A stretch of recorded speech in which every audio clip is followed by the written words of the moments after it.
కార్తీక దీపం. భద్రం ఇచ్చిన 6,000 అడ్వాన్స్‌తో రుద్రాని ఇంటికి బయలుదేరిన కార్తీక్ అనుమానంతో ఇంటికి కదులుతాడు. దీప హోటల్‌లో పనిచేస్తూ నాకు అబద్ధం చెప్పిందా? ఒకవేళ ఇంటికి వెళ్ళాక బాబు గనుక ఉంటే దీప నాకు అబద్ధం చెప్పినట్టే. ఆ వంట మనిషి దీపే అనుకుంటూ కార్తీక్ ఇంటికి వెళ్ళేసరికి బాబుతో పిల్లలు ఆడుకుంటూ ఉంటారు. ఇక అది చూసిన కార్తీక్ దీపని అడుగుతాడు, నీకు డబ్బులు ఎక్కడి నుంచి వచ్చాయి అని. ఇక దాంతో దీప, మీకు చెప్పాను కదండి ఒక ఇంట్లో పని చేస్తున్నానని, ఆవిడ దగ్గర అడ్వాన్స్ తీసుకున్నాను అని చెబుతుంది దీప. ఇక దాంతో కార్తీక్ కూడా తాను తీసుకొచ్చిన 6,000 తీసి దీపకి ఇస్తాడు. ఇక అలాగే నేను కూడా పక్కూరిలో ఎరువుల కొట్టిలో పనిచేస్తున్నా అని చెప్పాను కదా, వాళ్ళని అడిగి తీసుకొచ్చాను అని అబద్ధం చెప్తాడు కార్తీక్.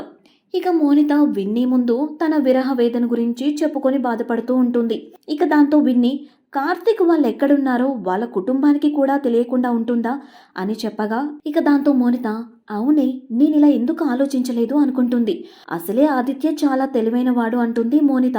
ఇక సీన్ కట్ చేస్తే కార్తీక్ ఏదో ఆలోచించుకుంటూ రోడ్డుపై వెళ్తూ ఉంటాడు. ఇక అప్పుడే ఎదురుగా పిల్లిగడ్డం రౌడీ, పెద్ద గడ్డం రౌడీ కారులో వస్తూ ఉంటారు. ఇక కార్తీక్ వస్తున్న దారిలో బురద గుంట ఉంటుంది. ఇక కారుని ఆ బురద గుంటలో పోనీయాలని ఆ పిల్లిగడ్డం రౌడీ, పెద్ద గడ్డం రౌడీ అనుకుంటారు. ఇక పోనిస్తూ ఉండగా సడన్ గా బ్రేక్ వేస్తారు. ఏమైందా అని చూసేసరికి కార్తీక్ ఒక పెద్ద రాయి తీసుకొని ఎదురుగా నుంచుంటాడు. ఓహో, ఒకవేళ కారు గనక తన మీదగా వస్తే అప్పుడు ఆ రాయి ఆ కారు మీద వేసి బ్రేక్ చేసేద్దాం అనుకుంటాడు కార్తిక్. ఇక కారు ముందుకి వెళ్ళగానే రాయిని పక్కన పడేస్తాడు కార్తిక్. నెమ్మదిగా మురికి గుంటలు దాటుకుని వెళ్తాడు. అప్పుడే పిల్లిగడ్డంతో పెద్దగడ్డం, ఏదో తెలివి అది ఇది అన్నావు, ఏమైంది ఇప్పుడు అంటాడు. రేయ్, అవసరమైతే వెనక్కి తగ్గడం కూడా తెలివేరా అంటూ మాట్లాడుకుంటారు. ఇక సీన్ కట్ చేస్తే దీప రుద్రని అప్పు తీర్చడం గురించి ఆలోచిస్తుంది.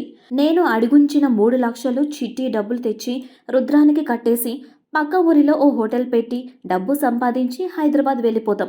అప్పుడు ఆనంద్ దీపుగాడు ఆడుకుంటారు అంటూ ఊహించుకుంటూ తనలో తానే మురిసిపోతుంది. ఇక ఇంతలో పిల్లలు పరుగున వచ్చి, అమ్మ, డాడీ ఎక్కడమ్మా? ఆ రుద్రాని మనుషులు మన ఇంటి ముందు వచ్చి వెళ్తూ వెళ్తూ మీ నాన్న జాగ్రత్త అని చెప్పి వెళ్తున్నారు అంటారు. ఇక దాంతో దీప, నాన్నకి ఏం కాదమ్మా, వాళ్ళు అలానే అంటారు అని చెప్పి సర్ది చెబుతుంది. ఇక ఆ తర్వాత ఏం జరిగిందో రేపటి ఎపిసోడ్లో చూద్దాం. Thanks for watching. Please do subscribe, like and share.